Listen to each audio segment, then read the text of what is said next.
আজকে আমি যাচ্ছি বালুরঘাটে কাকিমার বার্থডে সেলিব্রেশনে। বাস স্ট্যান্ডে এসে পাশের কেকের দোকান থেকে এই ছোট্ট কেকটি নিলাম। এরপর যাচ্ছি পার্কে। কাকিমা বলেছে কাকু আজকেই কলকাতা চলে যাবে, তাই পার্কে সেলিব্রেট করছে। কাকু কলকাতা পুলিশে আছে আর আজকে সন্ধ্যা 6টায় ওর ট্রেন আছে। আর এই হচ্ছে আমার ভাই। কাকিমা এখানে সবকিছু সুন্দরভাবে সাজিয়ে নিচ্ছে। আর আমার ভাইকে দেখো দৌড় লাফাঝাপা শুরু করে দিয়েছে। কাকু কিন্তু লাভ ম্যারেজে বিয়ে করেছে। কাকিমার 28 বছর বয়স হয়ে গেল। কাকু এখন কাকিমাকে গোলাপ দিচ্ছে।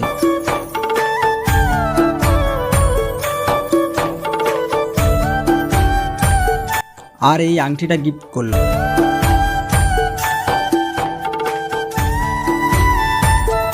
সবকিছু হয়ে গেলে এখন আমরা খাচ্ছি পায়েস। এরপর মায়াং আর আমি পার্কে ঘুরছি। পার্কে খুব একটা বেশি ভিড় ছিল। আর মায়াংকে দেখো এক এক করে সব খেলার জিনিসগুলোকে ট্রাই করছে। দু ভাই মজা করতে করতে অনেক সময় হয়ে গেছে, এখন আমাদেরকে বের হতে হবে। এদিকে এই পুচকি বুনিকে দেখো কোথায় উঠেছে আর নামতে পারছে না। এরপর ওর মা এসে ওকে নামিয়ে নিয়ে যাচ্ছে। এখন আমরা বের হব। কাকুর আবার 6টায় ট্রেন আছে।